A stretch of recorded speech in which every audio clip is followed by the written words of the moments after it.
কোনো ইমান নাই, যার ভিতরে আমানতদারি নাই। একটা জিম্মাদারি আমারে দিছে, সেই জিম্মাদারি আমি পড়ি। বিসমিল্লাহির রহমানির রহিম। عن أنس رضي الله تعالى عنه قال فلما خطبنا رسول الله صلى الله عليه وسلم إلا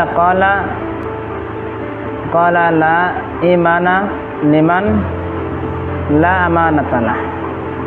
হযরত আনাস রাদিয়াল্লাহু তাআলা আনহু বর্ণনা করে যে আল্লাহর নবী সাল্লাল্লাহু আলাইহি সাল্লাম আমাকে যে সময় কোনো কথা বুঝাইছে, যে সময় ওয়াজ নসিহত করছে, যে সময় আমাকে সামনে বয়ান দিছে, ভাষণ দিছে, তো এই সব খুদ্বার মধ্যেই একটা শব্দ কইত। ওই শব্দটা কি হইতো? যে ওই ব্যক্তির কোনো ইমান নাই, যার ভিতরে আমানতদারি নাই।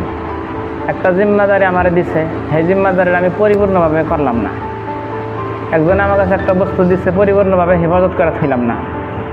একজনে আমার বিশ্বাস বুঝে একটা কথা কয়েছে, সেই কথাটা আমি পেটের ভিতরে রাখলাম না, আরেকজনের কাছে কয়ে দিলাম নাই। একটা জিম্মাদারি আমারে দিছে, সেই জিম্মাদারি আমি পরিপূর্ণভাবে করলাম না। একজনে আমার কাছে একটা বস্তু দিচ্ছে, পরিপূর্ণভাবে হেফাজত করে থাকলাম না। একজনে আমার বিশ্বাস বুঝে একটা কথা কয়েছে, সেই কথাটা আমি পেটের ভিতরে রাখলাম না, আরেকজনের কাছে কয়ে দিলাম। এটা হচ্ছে আমানতের খেয়ানত। তো যার ভিতরে আমানতদারি নাই, আমানত যে একটা বস্তু থইলে বা পয়সা থইলে বা কোনো কথা হের কাছে কইলে বা কোনো জিম্মাদারি দিলে হে পরিপূর্ণ ইমানদারির সাথে পরিপূর্ণ করে না, পালন করে না, তাহলে আর কোনো ইমান নেই।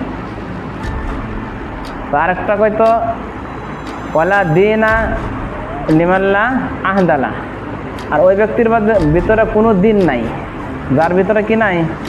যার ভিতরে ওয়াদা কইরা পুরা করার অভ্যাস নাই। যার ভিতরে ওয়াদা করে পুরা করার অভ্যাস নাই, হ্যার ভিতরে কোনো দিন নাই, হ্যারে দিনদার বেলা পাওয়া যাবে না। তো এই